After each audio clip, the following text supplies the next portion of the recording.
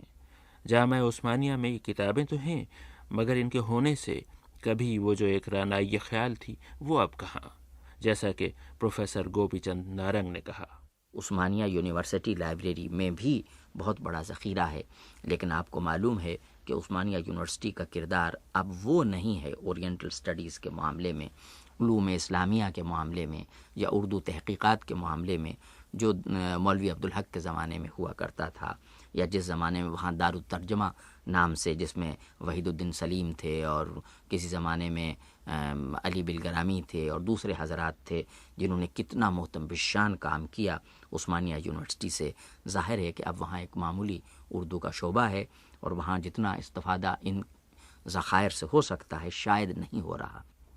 یہ تھے پروفیسر گوپی چند نارنگ، اور یہ ہے تذکرہ اس عظیم الشان ذخیرے کا جو سالار جنگ میوزیم لائبریری کہلاتا ہے اور حیدرآباد دکن کی موسیٰ ندی کے کنارے محرابوں اور گنبدوں سے آراستہ ایک عمارت میں ہر اس شخص کے لیے کھلا ہوا ہے جسے علم کی جستجو ہے۔ یہ کتابیں حیدرآباد کے اس گھرانے نے جمع کی تھیں جس کے ہونہار فرزند ریاست کے وزرائے اعظم مقرر ہوا کرتے تھے۔ سالار جنگ خانوادے نے 350 سال پہلے یہ قیمتی کتابیں جمع کرنے کا کام شروع کیا تھا۔ سالار جنگ اول میر تراب علی خان نے اسے باضابطہ کتب خانے کی شکل دی۔ ان کے بیٹے میر لائق علی خان نے اس میں دنیا کی نایاب اور نادر کتابیں شامل کیں، اور پھر ان کے پوتے میر یوسف علی خان سالار جنگ سوئم نے اسے اتنی ترقی دی کہ لوگ انہی کو اس کتب خانے کا بانی کہتے ہیں۔ میر یوسف علی خان صرف 23 برس کی عمر میں ریاست حیدرآباد کے وزیر اعظم بنائے گئے، مگر اس کام میں ان کا جی نہ لگا۔ صرف 3 سال بعد وہ وزارت عظمیٰ چھوڑ کر اپنی دلچسپی کے میدان میں جا پہنچے۔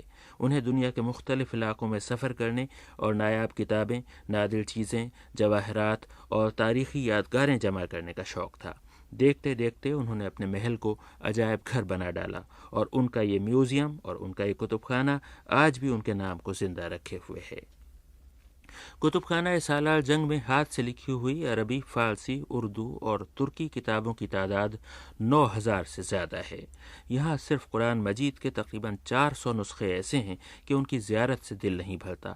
مغلوں سے پہلے کے 14ویں صدی کے خط گلزار میں لکھے ہوئے ایسے ایسے قرآن ہیں جن کے اوراق پر معلوم ہوتا ہے کہ گلزار کھلے ہیں۔ ایک قرآن صرف 15 صفحات پر مشتمل ہے اور اگرچہ باریک خط ہے مگر اتنا صاف اور واضح ہے کہ بآسانی پڑھا جا سکتا ہے۔ کتب خانہ سالار جنگ کے ذخیرے کی ایک اور دولت مصور نسخے ہیں جن میں گزرے وقتوں کی مصوری کے شاہکار شامل ہیں۔ مثلاً ایک کتاب جس پر کتب خانہ سالار جنگ کو بجا طور پر ناز ہے۔ مجالس العشاء صوفیہ کا تذکرہ ہے، یہ سلطان حزیر مرزا کا لکھا ہوا ہے، مگر ہمارے بابر نے لکھا ہے تزک باپری میں کہ کمال الدین حسین کا ہے، جو علی شیرنوئی کے ہم اثر۔ یہ اس میں بھی پورے صوفیوں کی تصاویر کے ساتھ ان کا تذکرہ ہے کہ انہوں نے کس طرح دنیا میں محبت کی اور اس کے ذریعے سے ان کو اصلی محبت ملی۔ یہ اصفہان اسکول کا ہم اس کو قرار دیتے ہیں، مگر شیراز کی اس پہ چھاپ بہت ہے۔ یعنی صوفیہ کے شاعروں کے کافی تذکرے ہیں اور السٹریٹڈ بھی، تو سب سے اچھا یہ ہے۔ اس کا دوسرا اور ایک نسخہ ملتا ہے مگر اس میں 20-25 ہی السٹریشنز ہیں، اس میں 71 71۔ یہ دیکھیے آدم سے انہوں نے شروع کیا، کس طرح خلقت ہوئی، اب وہ بتاتے ہوئے حضرت یوسف پہ آئے، پھر ابراہیم وغیرہ وغیرہ ہوتے ہوئے مختلف صوفیوں۔ یہ یوسف کا فرشتے سجدہ کر رہے ہیں حضرت آدم، جی یہ یوسف علیہ السلام، یوسف زلیخا، ان کی محبت، ان کی تصویر بھی ہے، ان کی تصویر۔ اسی طرح محمد قلی قطب شاہ کا دیوان ہے جس کا دنیا میں صرف ایک نسخہ ہے اور وہ کتب خانہ سالار جنگ میں محفوظ ہے۔ یہ دیوان 16ویں صدی کے آخر میں خود محمد قلی قطب شاہ کے دور میں لکھا گیا تھا۔ اس میں 10 تصویریں بھی بنی ہوئی ہیں۔ اتفاق سے اسی جلد میں عبداللہ قطب شاہ کا دیوان بھی بندھا ہوا ہے۔ پھر خمسہ نظامی ہے جو جہانگیر کے دور میں لکھی گئی تھی، اس میں 5 مثنویاں ہیں اور تصویریں بھی ہیں۔ اس قسم کے 5 یادگار اور تاریخی مخطوطوں پر ایک جامع کتاب چھاپی جا رہی ہے جو 5 Illustrated Manuscripts of سالار جنگ میوزیم کہلائے گی، اور جو کتب خانے کے ایئر کنڈیشنڈ کمرے میں بند ان نادر کتابوں اور تصویروں کو عام لوگوں کے گھروں تک پہنچا دے گی۔ اسی طرح ایک اور تاریخی کتاب عشیرۃ الاسلام چھپ رہی ہے۔ اس کتاب میں تمام اسلامی احکام جمع کیے گئے ہیں۔ یہ محمد بن ابی بکر سمرقندی کی تصنیف ہے جس کی وفات سن 573 ہجری میں ہوئی تھی۔ دکن میں اس کا جو نسخہ محفوظ ہے اس کے متعلق خیال ہے کہ خود مصنف کے ہاتھ کا لکھا ہوا ہے۔ دکن کی سرزمین بہمنی بادشاہوں سے بھی بہت پہلے سے علم و ادب کا گہوارہ رہی ہے۔ پھر مسلمانوں، مغلوں، فرانسیسیوں اور انگریزوں کے دور میں بھی اس خطہ ہند کا ہر لمحہ تاریخ ساز لمحہ بنا ہے، اور تاریخ کے علم کی خوش نصیبی ہے کہ ان لمحات کا عظیم الشان ریکارڈ آج تک محفوظ ہے۔ حیدرآباد میں آندھرا پردیش کے آرکائیوز میں پہل صرف سرکاری اور تاریخی ریکارڈ کی حفاظت کی جاتی تھی، مگر بعد میں وہاں ایک کتب خانہ بھی قائم ہوا جس میں ٹیپو سلطان کے زمانے کی تاریخ فتح المجاہدین، کلیات علی عادل شاہ اور نورس نامہ جیسی یادگار کتابیں شامل ہیں۔ حیدرآباد کے اسٹیٹ آرکائیوز میں جو دستاویزیں محفوظ ہیں ان کا احوال ڈاکٹر ضیاء الدین احمد شکیب بتا رہے ہیں، جو خود بھی ان آرکائیوز سے وابستہ رہے ہیں۔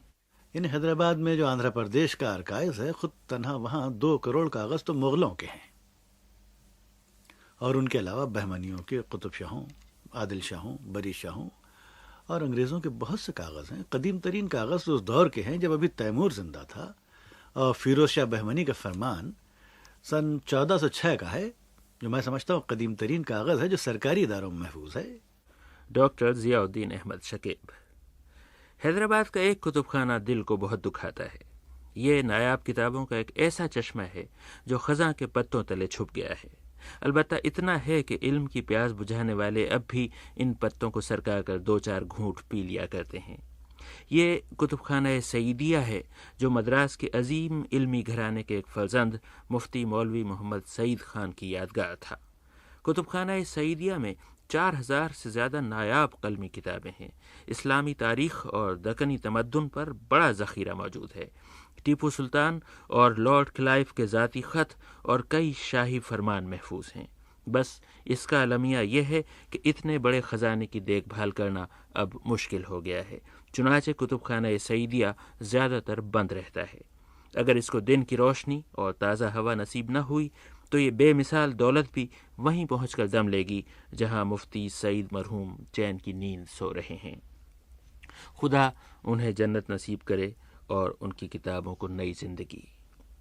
حیدرآباد میں کتابوں کا ایک اور ذخیرہ اردو اور خصوصاً دکنی ادب کی تاریخ میں جگہ پائے گا، اور وہ ہے ادارہ ادبیات اردو کا کتب خانہ۔ اس کتب خانے کی خصوصیت یہ ہے کہ اس میں صرف کتابیں ہی نہیں بلکہ ادب نوازوں اور علم دوستوں کا خون اور پسینہ بھی شامل ہے۔ بر صغیر میں جب اردو کی نئی چھپائی شروع ہوئی اس وقت کی کتابیں ادارہ ادبیات اردو میں موجود ہیں۔ پرانے اخباروں کے فائل ہیں۔ سن 1814 میں ہنری مارٹن اور مرزا فطرت نے بائبل کا جو اردو ترجمہ کیا تھا وہ یہاں محفوظ ہے۔ مخطوطات میں حضرت خواجہ بندہ نواز کا چکی نامہ اور شیخ اشرف کی نوسرہار یہاں موجود ہے، مگر ان کتابوں میں، اس خون میں اور اس پسینے میں اب کچھ آنسو بھی شامل ہوا چاہتے ہیں۔ آئیے دیکھیں اس ادارے کے متعلق پروفیسر گوپی چند نارنگ کیا کہتے ہیں۔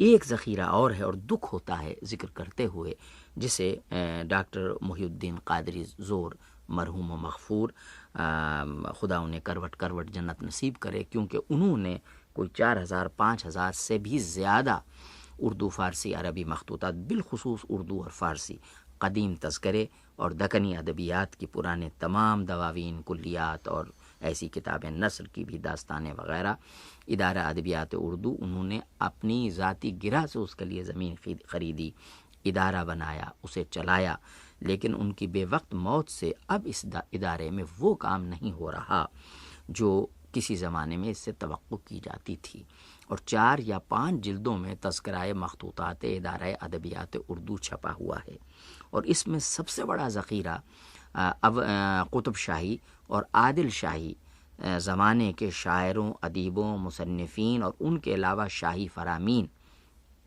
اور اس عہد کی جو تاریخی دستاویزات ہیں اور جو کاغذ ہیں سرکاری اور قانونی اور عدالتی اور ریاست کے، وہ سب وہاں محفوظ ہیں، اور ان کے بارے میں خبریں یہ آتی ہیں چونکہ اب وہاں نگرانی کا ٹھیک انتظام نہیں، استفادہ بھی اتنا اس کا دائرہ وسیع نہیں ہے، کیونکہ ظاہر ہے جب محتمم ہی نہیں اور مالی حالت اچھی نہیں ادارے کی، تو بہت سی چیزیں وہاں سے گم ہو رہی ہیں، اور بہت سی دوسرا جو ذخیرہ ہے وہ سب کا سب گرد چاٹ رہا ہے اور دیمک اس کو کھا رہی ہے۔ نتیجہ اس سے کیا نکل سکتا ہے اس کا تصور آپ کر سکتے ہیں۔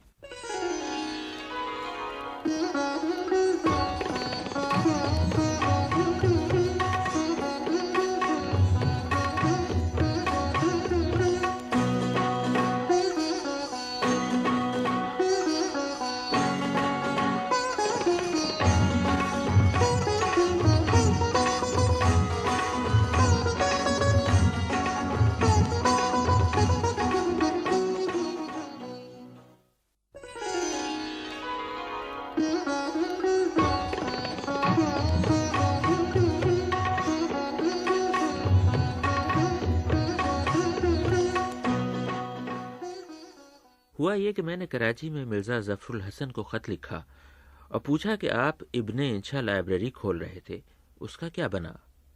جواب آیا ٹائیں ٹائیں فش، مطلب یہ کہ بہت دوڑ دھوپ کی، بڑی درخواستیں دیں، کچھ اور کھول رہے ہوتے تو کبھی کا کھل گیا ہوتا، مگر چونکہ لائبریری کھولنا چاہتے تھے، ارباب اختیار کے ایک کان سے دوسرے تک ایک مسلسل سوراخ کھل گیا۔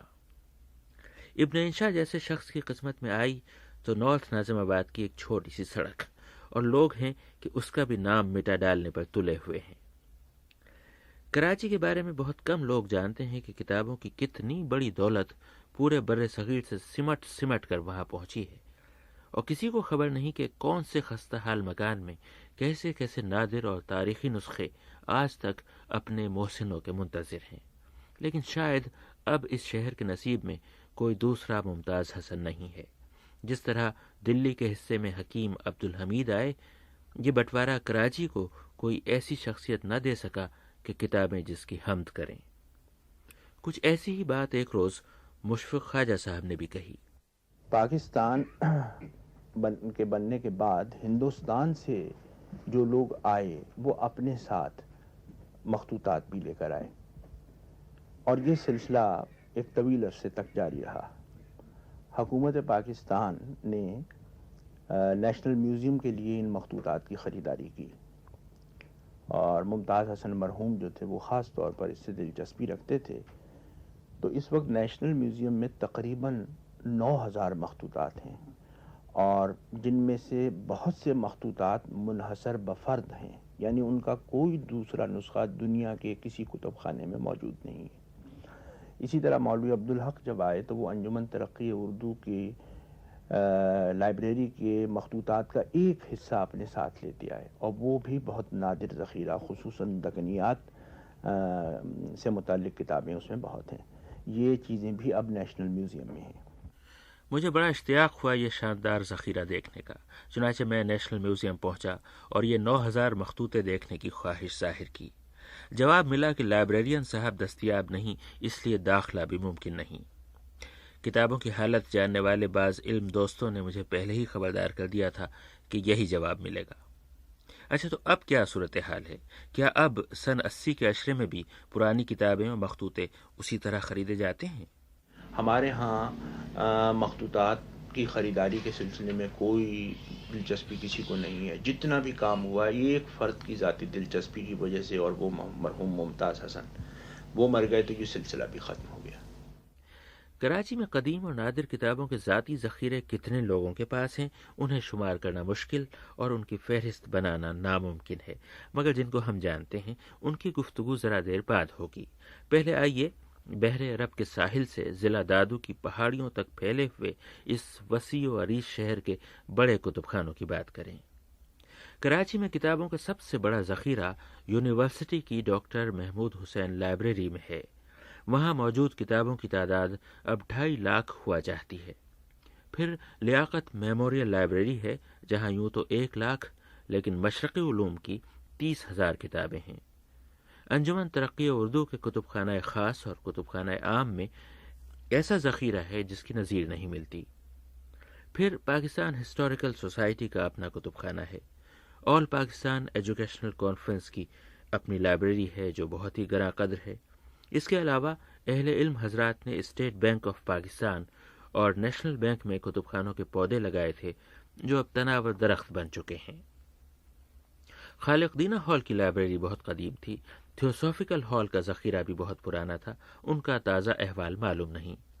ریڈیو پاکستان کراچی میں کتابوں کا عظیم الشان مجموعہ تھا، شاید اب بھی ہوگا۔ باغ جناح کی لیاقت ہال لائبریری جو سن 1852 کی فریر ہال لائبریری کے ورثے دار ہے، کہتے ہیں کہ اب خوب نکھر رہی ہے۔ 2 تازہ کتب خانوں نے کراچی میں علم کے چراغ جلائے ہیں۔ اس دور میں جب بڑے بڑے نئے کتب خانے کھولنے کے لیے آدمی یا تو صاحب ثروت ہو یا سرپھرا ہو، کراچی شہر کو 2 نئے کتب خانوں کے ہونے کا شرف حاصل ہے۔ ان میں سے ایک غالب لائبریری ہے جس کو اب چشم بدور 12واں برس لگا ہے۔ اس کی نچلی منزل میں اگرچہ ایک بینک ہے، مگر اس کی بنیادوں میں مرزا ظفر الحسن کا گاڑھا پسینہ ہے۔ غالب لائبریری میں ادبی موضوعات پر 15,000 کتابیں جمع کی جا چکی ہیں، جن میں 1,000 سے زیادہ کتابیں نادر، نایاب اور کمیاب ہیں۔ اسی طرح رسالوں کی تعداد 50,000 ہے، جن میں سے بعض 70-80 سال پرانے ہیں۔ رسالوں کے خاص نمبر جمع کرنے میں غالب لائبریری کو ملکہ حاصل ہے، چنانچہ غزل نمبر، ناول نمبر، آپ بیتی نمبر وغیرہ وغیرہ اتنے بہت سے ہیں کہ کسی نے ٹھیک ہی کہا کہ اس معاملے میں یہ بہت نمبری لائبریری ہے۔ غالب لائبریری کے 2 شعبے بہت دلچسپ ہیں۔ ایک میں ممتاز ادیبوں کے خطوط محفوظ کیے جا رہے ہیں اور دوسرے میں ریڈیو اور ٹیلی ویژن کے سارے ڈرامے جمع ہو رہے ہیں۔ مستقبل کا محقق تنگ آ جائے گا تحقیق کرتے کرتے۔ کراچی کا دوسرا نیا کتب خانہ ہمدرد لائبریری ہے جو قلمی نسخوں اور نادر کتابوں کی خریداری پر خصوصی توجہ دے رہی ہے۔ چنانچہ 3,000 کتابوں پر مشتمل ڈاکٹر قاسم صاحب کا ذاتی کتب خانہ 1 لاکھ روپے کے صرفے سے خریدا گیا ہے۔ ہمدرد لائبریری اسلامیات، طب، سائنس، عمرانیات، ادب اور تاریخ و سوانح کے لیے مخصوص ہے۔ اس میں تقریباً 700 مخطوطے ہیں۔ ایک شعبہ ایسا ہے جس میں قرآن مجید کے ترجمے جو دنیا بھر کی زبانوں میں شائع ہوتے رہے ہیں وہ جمع کیے جا رہے ہیں۔ پٹنہ کی خدا بخش لائبریری کی طرح ہمدرد لائبریری ایک اور دلچسپ کام یہ کر رہی ہے کہ مصنفوں کی کتابوں کے مسودے اپنے ہاں محفوظ کر رہی ہے جو تحقیق میں بہت کام آئیں گے۔ اور اب ہم آتے ہیں کراچی کے ذاتی کتب خانوں کی طرف۔ یہاں سے میری گفتگو میں افتخار عارف بھی شریک ہیں۔ علم کی جستجو میں سینکڑوں دروازے جھانکے ہیں انہوں نے۔ ادبی کتابوں کا جو ذخیرہ میری نظر سے گزرا ہے اور جا کے جہاں احساس ہوتا ہے کہ آدمی بیٹھا رہے، ایک نہایت حلیم الطبع ہمارے بزرگ دوست بھی اور کرم فرما بھی مشفق خواجہ صاحب کے پاس بے انتہا اچھا ذخیرہ ہے اور بڑا منتخب انہوں نے، کیونکہ وہ خود محقق ہیں اور ورثہ دار ہیں ایک بہت بڑے محقق کے، تو ان کا کتب خانہ ذاتی دیکھنے کے قابل، خاص طور پر جیسا کہ گفتگو میں مجھے نیاز حاصل ہوئے ان سے، تو بتایا انہوں نے یگانہ کا بھی کچھ تو انہوں نے چھاپا بھی ہے، مگر بہت سی چیزیں ان کے پاس جمع بھی ہیں۔ کراچی میں کتابوں کا جو ذخیرہ تاریخی اہمیت کا حامل ہے وہ بر صغیر کے سرکردہ عالم اور محقق سید محمد بیدری صاحب کے نام نامی سے منسوب ہے۔ اس کا بڑا حصہ وہ اپنے ہمراہ ہندوستان سے لے آئے تھے۔ اردو کے استاد پروفیسر محمد ایوب قادری صاحب نے بھی نادر کتابوں کا بڑا ذخیرہ کر لیا ہے۔ کتنی ہی کتابیں انہوں نے خود اپنے ہاتھ سے نقل کی ہیں۔ خالد اسحاق صاحب کا نام بہت ہمارے مشہور قانون داں ہیں، لیکن اس سلسلے میں اگر آپ ان کے یہاں تشریف لے جائیے تو فقہ پر اور حدیث پر اور خاص طور پر، یعنی یوں تو ان کے پاس کوئی ایسی اسلامی کتاب نہیں ہوتی جو دنیا میں چھپی ہو اور وہ ان کے پاس نہ موجود ہو، لیکن خاص طور پر فقہ پر جتنا اچھا انتخاب خالد اسحاق کے ہاں آپ کو ملے گا وہ ذرا کم دیکھنے میں آئے گا۔ سندھ کے بہت بڑے عالم دین حضرت مولانا دین محمد وفائی صاحب کا عظیم الشان کتب خانہ تھا، وہ اب ان کے ورثاء کے پاس ہے۔ علی نواز وفائی صاحب کے پاس بھی اچھا ذخیرہ ہے۔ جی علانہ صاحب نے بہت ابتدائی دنوں میں جب قلمی نسخوں کی قدر نہ تھی، سندھ کے دور دراز علاقوں میں جا کر مخطوطے خریدے تھے۔ علانہ صاحب کا ذاتی کتب خانہ بہت موقر اور معتبر ہے۔ پیر حسام الدین راشدی مرحوم کا کتب خانہ یوں شاندار تھا کہ کتابوں کا بڑا ورثہ خاندان میں چلتا ہوا ان تک پہنچا اور خود انہوں نے بھی بے شمار کتابیں جمع کیں۔ اسی طرح پیر علی محمد راشدی صاحب کا کتب خانہ بھی نظر انداز نہیں کیا جا سکتا۔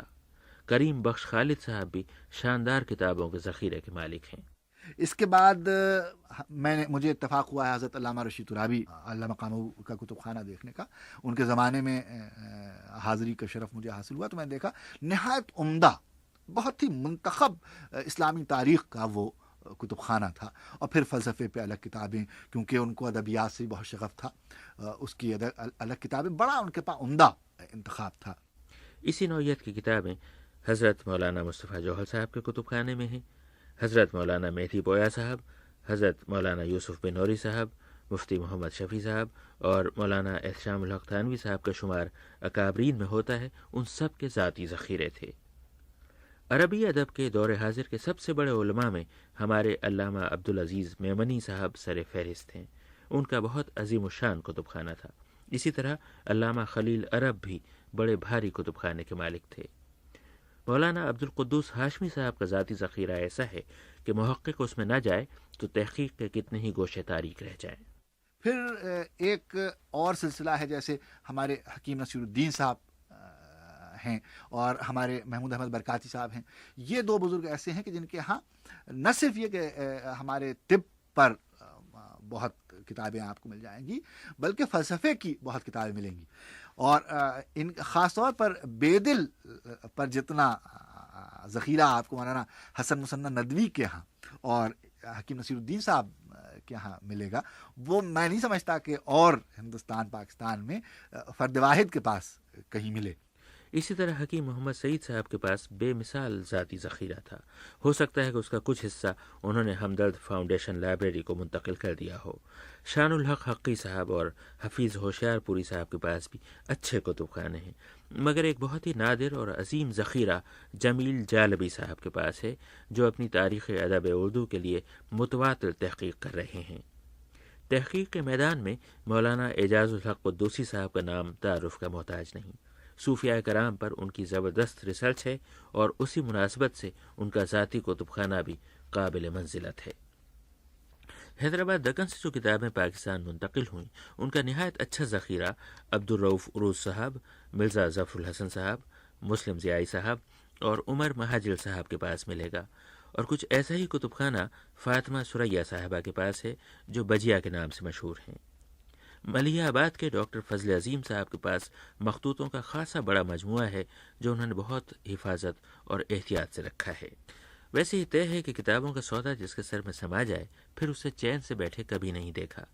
کراچی کے کتب خانوں کی گفتگو ہم ایسی ہی ایک شخصیت کے ذکر پر ختم کرتے ہیں۔ ان کا احوال افتخار عارف سے سنیے اور مجھے یہیں اجازت دیجیے۔ میرے ایک دوست ہیں مدبر رضوی صاحب، وہ پاکستان ٹیلی ویژن کے موجودہ اسکرپٹ ایڈیٹر ہیں کراچی میں، تو ان کا کتب خانہ مجھے ایک آدھ دفعہ ان کے گھر جانے کا موقع ملا تو میں نے دیکھا کہ بس جتنی جگہ پہ وہ بیٹھ جاتے ہیں لیٹ جاتے ہیں اتنی جگہ ہے بقیہ میں انہوں نے کتابیں لگا رکھی ہیں، تکیے کے طور پہ بھی اور بستر کے طور پہ بھی، اور کیا عجب کہ بیساکھیوں کے طور پہ بھی اسی کو وہ استعمال کرتے ہوں۔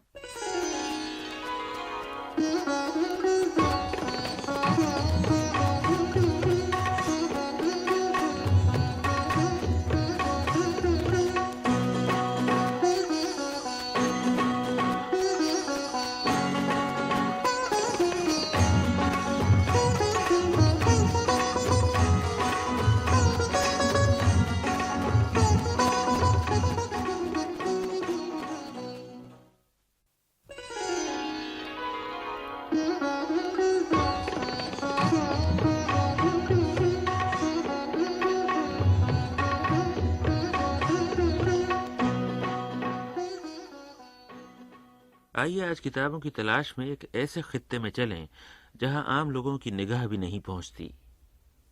بہاولپور کے بارے میں سنا کرتے ہیں کہ ریاست کے زمانے میں اس کا نقشہ بالکل عراق جیسا تھا۔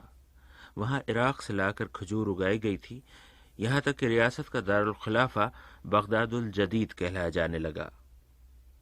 اس قدیم بغداد اور اس جدید بغداد میں یکسانیت صرف نقشے اور کھجوروں ہی کی نہیں تھی، بلکہ ایک دولت اور بھی تھی جس پر اس بغداد کو بھی ناز تھا اور اس بغداد کو بھی، اور وہ تھی علم کے جواہر پاروں کی دولت، ایسی ایسی کتابوں کی دولت جن کا دنیا میں صرف ایک نسخہ تھا، اور وہ بھی اسی بہاولپور کی سرزمین پر۔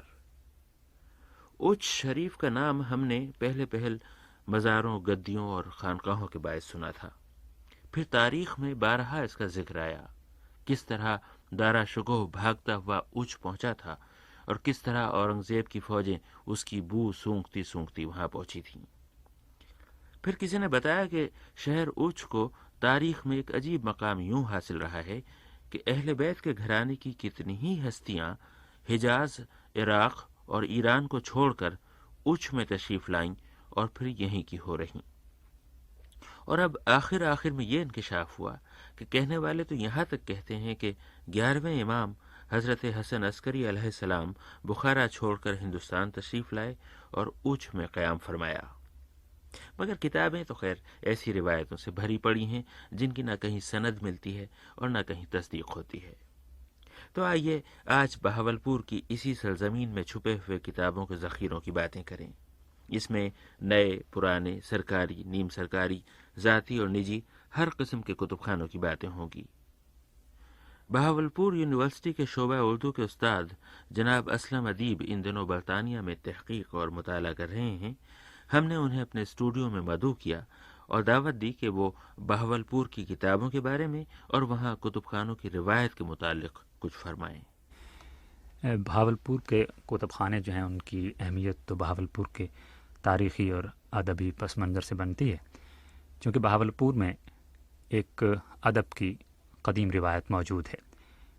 چونکہ اس میں ریاست ہونے کی وجہ سے نواب جو تھے ان کی سرپرستی ادب کو حاصل رہی، اور دوسرا یہ کہ خواجہ فرید کی دھرتی ہونے کی وجہ سے اس میں ادب کی کونپلیں پھوٹتی رہیں۔ اور اس کے بعد جب پاکستان میں مختلف جگہوں پر ادب جو ہے وہ پروان چڑھنے لگا تو وہاں پر سرکاری طور پر ایک کتب خانہ جو کہ بڑی اہمیت کا حامل ہے اور پنجاب کے چند بڑے کتب خانوں میں شمار ہوتا ہے، وہ ہے وہاں کی سینٹرل لائبریری۔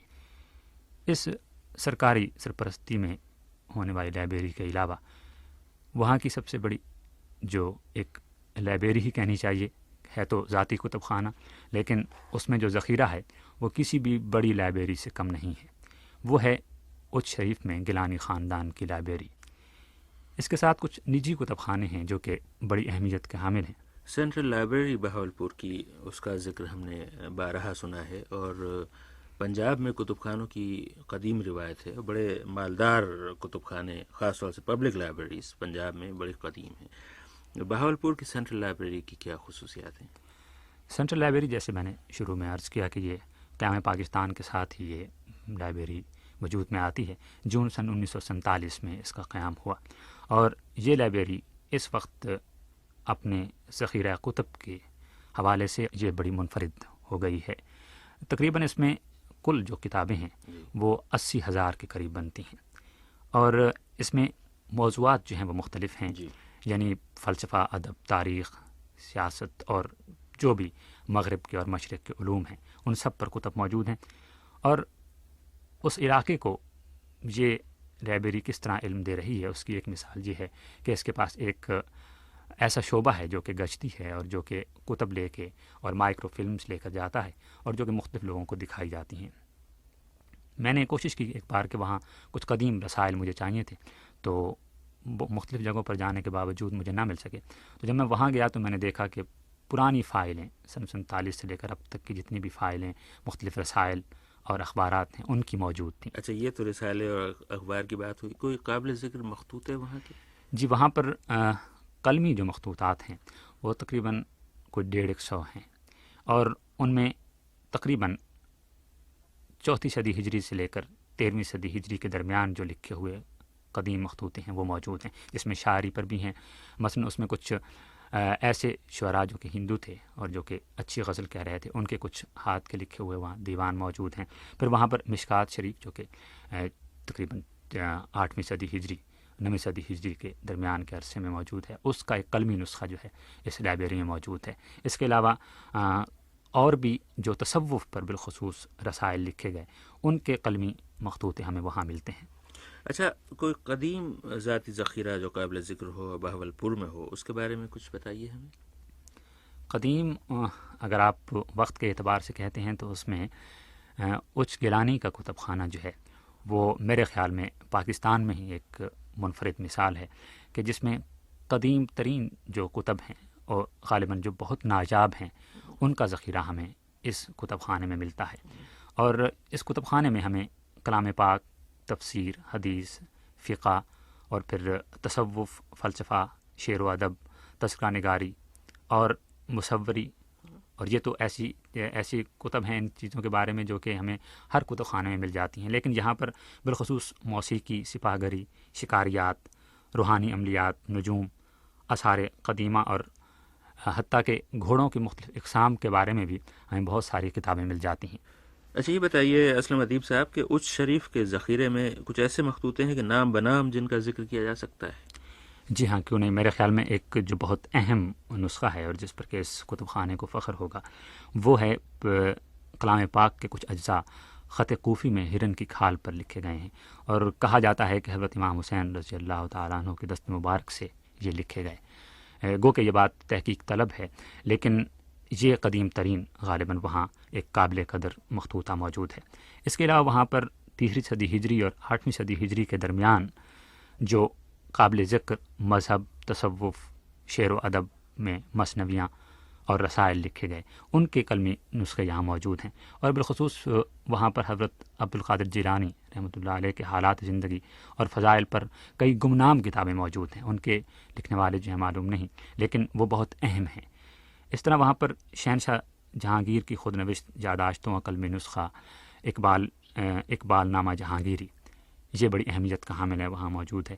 اور سفرنامہ چونکہ اب ایک ادب کی مقبول صنف ہے، وہاں پر حضرت مخدوم جہانیہ جہاں گشت کا سفرنامہ جو ہے اس کا مخطوطہ موجود ہے۔ میرے خیال میں سفرنامے کی کڑیاں ہم اس سفرنامے سے ملا سکتے ہیں۔ تذکرے جو ہمارے ادب میں بڑی اہمیت رکھتے ہیں، علی قلی خاں کا تذکرہ ریاض الشعراء، جس میں تقریباً 2500 شعراء کا ذکر موجود ہے، اس کا قلمی نسخہ وہاں موجود ہے۔ اور اسی طرح طب میں وہاں پر قلمی نسخے جو کہ قدیم یونانی طب کے حوالے سے ہیں وہ موجود ہیں۔ اور ایک ہندو شاعر ہے، عجیب اتفاق ہے، سائیں ولی رام، جس نے کہ ایک مثنوی لکھی ہے جو کہ اسلامی تصوف کے 6 مختلف موضوعات پر ہے، اور اس کا قلمی نسخہ بھی وہاں موجود ہے۔ اور ایک چیز جو تحقیق طلب ہے وہاں مصوری، جس میں کہ وہاں پر بہت خوبصورت تصاویر بادشاہوں، شہزادوں، بزرگان دین اور شعراء کی تصاویر بنی ہوئی ہیں۔ یہ معلوم نہیں کہ کس نے بنائی، لیکن وہ اتنی خوبصورت ہیں اور اس کا اتنا بڑا ذخیرہ وہاں موجود ہے۔ ہمارے تقریباً ہر بڑے شاعر اور ہر بادشاہ کی تصویر وہاں موجود ہے۔ اچ شریف تو بہت بڑا اور مقبول اور مشہور کتب خانہ ہے، اور اس کے بارے میں بہت سی باتیں ہم سنتے رہتے ہیں۔ بعض لوگ یہ بھی کہتے ہیں کہ اچھی حالت میں نہیں ہے، یہ بھی سننے میں آیا ہے کہ اس کا کیٹلاگ بھی ایک زمانے میں مکمل ہوا تھا اور وہ دستیاب ہے۔ ذرا چھوٹے کتب خانوں کی طرف آئیں تو اور کسی قابل ذکر ذاتی ذخیرے کے متعلق بتائیے۔ جی ہاں، میں سمجھتا ہوں کہ بہاولپور میں ایک قدیم ذاتی کتب خانہ جو کہ سینٹرل لائبریری اور اچ گیلانی کتب خانے کے بعد اہمیت رکھتا ہے، وہ ہے مبارک اردو کتب خانہ۔ یہ کتب خانہ محمد آباد سنجر پور کے علاقے میں ہے، اور یہ سن 1926 میں بابا اردو مولوی عبدالحق اور نیاز فتح پوری کے مشورے سے قائم ہوا، اور اس میں بہت سارے جو قدیم کتب ہیں اور نوادرات ہیں وہ یہاں پر موجود ہیں۔ کوئی ایسا کتب خانہ ہے جو مذہب اور تصوف کے لیے مخصوص ہو؟ جی بالکل، آپ نے بات کی تو مجھے یاد آیا کہ وہاں پر ایک کتب خانہ حضرت شیخ الجامعہ لائبریری کے نام سے ہے۔ یہ کتب خانہ حضرت شیخ الجامعہ مولانا غلام محمد گھوٹوی مرحوم کی سرپرستی میں شروع ہوا، اور یہ ایسی شخصیت ہیں جن کا علم و ادب میں بہت بڑا مقام ہے۔ ان کا جو کتب خانہ ہے وہ اس وقت بہاولپور میں ہے، اور اس میں مذہب، تصوف، تفسیر اور تاریخ کے قدیم ترین جو کتب اور رسائل ہیں وہ ملتے ہیں۔ بہاولپور کے خطے کو ورثے میں تاریخ نے جو بہت سی خوشگوار اور دیدہ زیب چیزیں دی ہیں، اس میں ایک بہت میٹھی زبان بھی ہے جسے ہم سرائکی کے نام سے جانتے ہیں۔ سرائکی ادب کسی کتب خانے میں پایا جاتا ہے؟ وہاں پر ایک بہاولپور کی ایک نامور سماجی شخصیت ہیں سیٹھ عبید الرحمان، ان کا ایک کتب خانہ ہے جس میں تقریباً 9000 کتب پائی جاتی ہیں، جس میں عربی، فارسی ادب، انگریزی، اسلامیات، تاریخ اور مذہب، ان سب پر تو کتابیں ملتی ہی ہیں، لیکن اس کا ایک تہائی حصہ جو ہے وہ سرائکی ادب پر مشتمل ہے۔ اور میرے خیال میں سرائکی ادب پر جو بھی اہم کتاب لکھی گئی ہے، سرائکی ادب جتنا بھی تخلیق ہوا، ان کا چونکہ ذوق تھا اور محبت ہے ان کو سرائکی زبان و ادب سے، اس لیے انہوں نے اس سارے ذخیرے کو وہاں اکٹھا کیا۔ اور کوئی قابل ذکر ذاتی شخصی ذخیرہ؟ جہاں ایک وہاں ادب نواز صاحب ہیں طاہر محمود قریجہ، وہ سیدانی شریف میں ایک کتب خانہ ان کا ہے، اس میں تقریباً 11000 کتابیں موجود ہیں اور موضوعات ان کے ادب، تاریخ، مذہب اور سائنس ہیں۔ بہاولپور کی نسبت سے شہاب دہلوی صاحب کا نام ہم نے بہت سنا ہے، اور یوں بھی جب میں کتب خانوں پر تحقیق کرنے چلا تو ایک انہی کا رسالہ الزبیر میری نگاہ سے گزرا کہ جس نے کتب خانوں پہ تحقیق کر کے اس عنوان سے خصوصی ایڈیشن بھی شائع کیا تھا۔ شہاب دہلوی صاحب کے پاس بھی کتابوں کا ذخیرہ یقیناً ہوگا؟ جی ہاں، شہاب دہلوی تو وہاں کی بڑی اہم ادبی شخصیت ہیں، ان کے پاس بھی کتب کا ایک وافر ذخیرہ موجود ہے، لیکن ان کے پاس کچھ 2-3 نادر چیزیں ہیں جن کا میں ذکر کرنا چاہوں گا۔ ایک تو ان کے پاس قلمی نسخہ کلام پاک کا موجود ہے، اور ایک گمنام کوئی فارسی دیوان ہے جو تحقیق طلب ہے کہ وہ کس شاعر کا ہے۔ سنسکرت زبان میں بھی ایک قدیم نسخہ جس میں بادشاہوں کے عشق کی داستان موجود ہے اور جگہ جگہ کچھ فارسی کے اشعار کا حوالہ دیا گیا ہے، وہ بھی ان کے پاس ہے قلمی نسخہ، لیکن اس کے مصنف کا نام معلوم نہیں، اور یہ بھی معلوم نہیں کہ وہ کس زمانے میں تخلیق کی گئی، یہ مثنوی ہے یا کوئی رزمیہ داستان ہے، یہ بھی تحقیق طلب بات ہے، لیکن یہ ایک اہم ان کے پاس قلمی نسخہ ہے جو کہ میں سمجھتا ہوں کہ قدیم نوادرات میں اہمیت رکھتا ہے۔ اسلم ادیب صاحب، میں آپ کا شکر گزار ہوں۔